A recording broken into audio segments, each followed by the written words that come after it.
వీడియోలో breaking news చూస్తున్నాం. హైదరాబాద్ నగరంలో గురువారం చోటు చేసుకున్న ఘటన కలకలం రేపింది.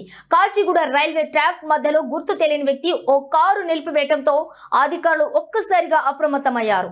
రైల్వే మార్గంలో కారు కనిపించడంతో స్థానికులు భయభ్రాంతులకు గురై వెంటనే పోలీసులకు సమాచారం అందించారు.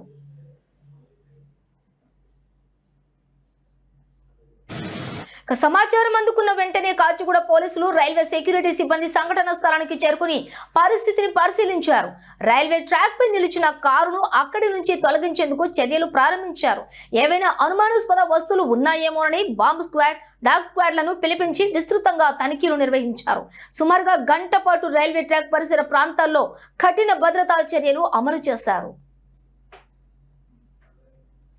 పోలీసుల దర్యాప్తులో ఆ కారు బాలాజీ అనే వ్యక్తి పేరుతో రిజిస్టర్ అయినట్లు తేలింది.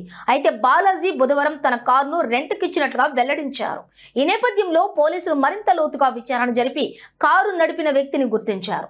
ప్రాథమిక విచారణలో ఆ వ్యక్తి మద్యం మత్తులో ఉండి నియంత్రణ కోల్పోయి కారును రైల్వే ట్రాక్ సమీపంలో నిలిపి వెళ్లిపోయినట్లు తేలింది. తర్వాత పోలీసులు కారు యజమానిని పిలిపించి వాహనాన్ని అక్కడి నుంచి తొలగించారు. ఈ ఘటనలో ఎలాంటి ప్రాణ నష్టం అయితే జరగలేదు. అయినప్పటికీ భవిష్యత్తులో ఇలాంటి సంఘటనలు చోటు చేసుకోకుండా స్థానిక రైల్వే పోలీసులు రాత్రి పహారాలను మరింత బలోపేతం చేయాలని నిర్ణయించారు.